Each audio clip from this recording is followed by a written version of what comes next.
اچھا ڈاکٹر صاحب، ایرانی حکام جب چاہیں ہمیں کال کر کے رابطہ کر سکتے ہیں، یہ ڈونلڈ ٹرمپ نے، اور ساتھ میں انہوں نے اس خیال کو بھی فی الحال مسترد کیا، اس امکان کو بھی کہ دوبارہ جنگ کی طرف جائیں گے۔ اگر امریکہ دوبارہ جنگ کی طرف نہیں جا رہا، ابھی بھی سیز فائر ہے، تو پھر امریکہ کیا چاہ رہا ہے؟ دیکھیے عائشہ، ابھی جیسے بریگیڈیئر صاحب بات کر رہے تھے کہ بالکل امریکہ جنگ افورڈ نہیں کر سکتا، مزید امریکہ کا بہت نقصان ہوا ہے۔ ٹھیک ہے، وہ مائٹی پاور ہے، یہ نہیں میں کہتا کہ ان کی کوئی پاور ختم ہو گئی ہے، لیکن ایکسپوز ہو گئی ہے۔ ان کے F-35 جو ہے وہ نشانہ بن گئے، F-15 نشانہ بن گئے، ان کا ابراہم لنکن جو ہے وہ ان کو واپس لے جانا پڑا، اور دوسرا ہنری فورڈ جو شپ ویسل تھا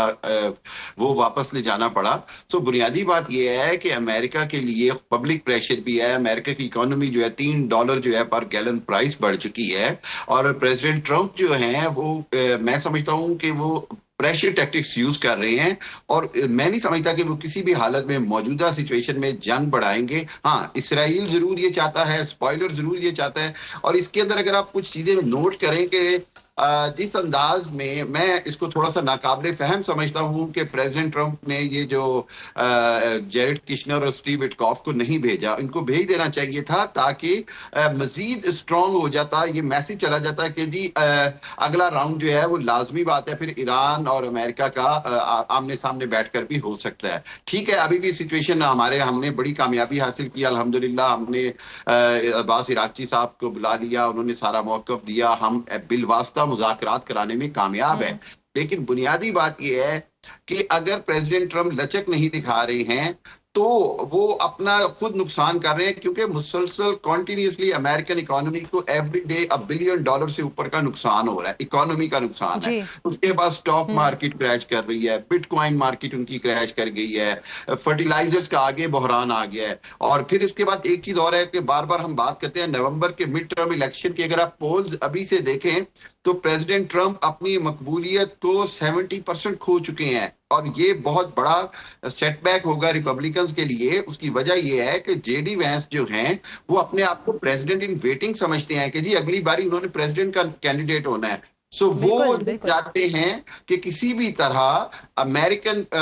فرسٹ کے اوپر بات کی جائے، اور جوئش پریشر میں آئے بغیر، یہودی لابی کے پریشر میں آئے بغیر کوئی ایسا فیصلہ کیا جائے جس سے جنگ بندی فوری ممکن ہو، ہمیشہ کے لیے جنگ جو ہے یہ اینڈ ہو۔ اور دوسری بات یہ ہے کہ اگر مذاکرات جو ہیں وہ ایک یا دو مین پوائنٹس کی وجہ سے پھنسے ہوئے ہیں، دونوں فریقین یہ کہہ چکے ہیں کہ دونوں بار وہ معاہدے کے بہت قریب پہنچ گئے تھے، یعنی انچیز اوے کا لفظ ہے۔ تو اس کا مطلب یہ ہوا عائشہ کہ یہ نہیں ہے کہ کوئی بہت بڑے ڈس ایگریمنٹس ہیں، مطلب یہ پاکستان کی بہت بڑی کامیابی ہے کہ ہم نے ایک طرح سے آپ کہہ لیں کہ 80-90% جو ہے وہ ایگریمنٹ پہ دونوں پارٹیز کو ایگری کروا لی ہے۔ اب یہ جو دو ایشو رہ گئے ہیں، یورینیم انریچمنٹ کا ہے اور دوسرا ایشو ہے آپ نے ہرمز کے حوالے سے، میرا خیال ہے کہ یہ جو عباس عراقچی ابھی عمان گئے ہیں، وہ وہاں پہ میرا خیال ہے آپ نے ہرمز کے حوالے سے کوئی بات چیت فائنل ہوگی، تاکہ وہ تجویز میں شامل ہو جائے کہ جی کس طرح اس پہ کوئی ٹیکس لینا ہے یا اس پہ کوئی ٹیرف اپلائی۔ ایک طرف آبنائے ہرمز کے ایران ہے اور دوسری طرف عمان ہے، تو یقیناً ان کے ساتھ بھی اس حوالے سے بات ہوگی۔ اچھا ڈاکٹر صاحب، متحدہ عرب امارات نے ایران کو اسٹریٹجک خطرہ قرار دیا اور کہا ہے کہ ایران کو مستقل اسٹریٹجک خطرے کے طور پر دیکھا جائے گا۔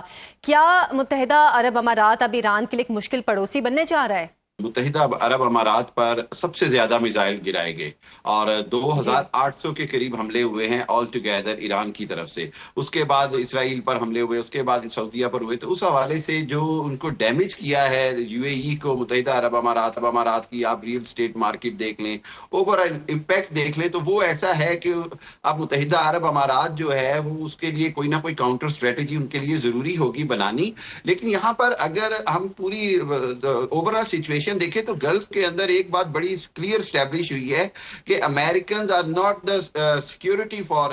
یو اے ای اور عرب countries, rather they are liability, یعنی وہ وبال جان بن گئے امریکن اڈے، جن کی وجہ سے ایران نے وہاں پر بمباری کی۔ سو میرا خیال یہ ہے کہ اگر اس کو اسٹریٹجک خطرے کے ساتھ ساتھ وہ اپنی اسٹریٹجک ری الائنمنٹ کریں گے تو وہ ان کے لیے زیادہ ٹھیک ہے، اور میرا خیال ہے مستقبل میں ایسا ہی ہوتا نظر آئے گا۔ اور ہم نے جو ایک دو بار بات کی وہ یہ کہ